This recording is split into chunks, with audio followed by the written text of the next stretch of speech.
And here's the other thing that's weird about this, especially for us modern people, is that the church had an equal say in how the culture operated with the state.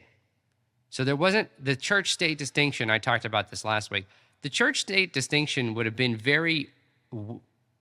it would have been distinct for the ancients. Obviously, the church and the state are different, but this idea of a wall of separation between the church and state would have made no sense to them because everything was enchanted for them. Everything was religious. Everything was spiritual. There's no such thing as a secular state for the ancients. The state was pagan. The state was Christian. The state was Muslim, whatever. Why? Not because it's a theocracy, but because how do you divorce the question, what is real, from the question, how do we live? You really can't. And we'll talk about that more later.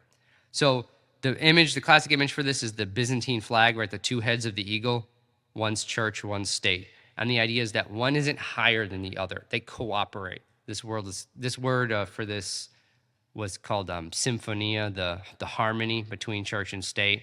Because the bishops are citizens of the empire. They're subject to the laws of the empire, but the rulers were Christians and subject to the spiritual authority of the bishop. So it's all related. There's not one theocracy. Everybody gets freaked out about theocracy. That means this church is higher than and rules the state. That's not what we're talking about.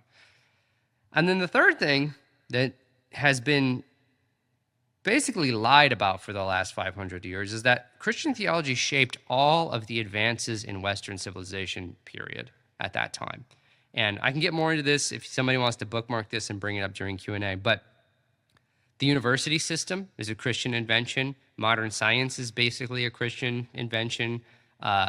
All of the learning, the whole Renaissance, everything about that didn't just fall out of the sky. It was the fruit of hundreds of years of Byzantine and medieval scholars collecting and organizing all knowledge because they realized that there's one source for all knowledge and reality, God, and we can study the world and it's knowable. And so they went on this sort of cultural project of building everything that all the foundations for thought, for astronomy, for math, for literature, all of those things, the products of the Renaissance, are because of Christianity.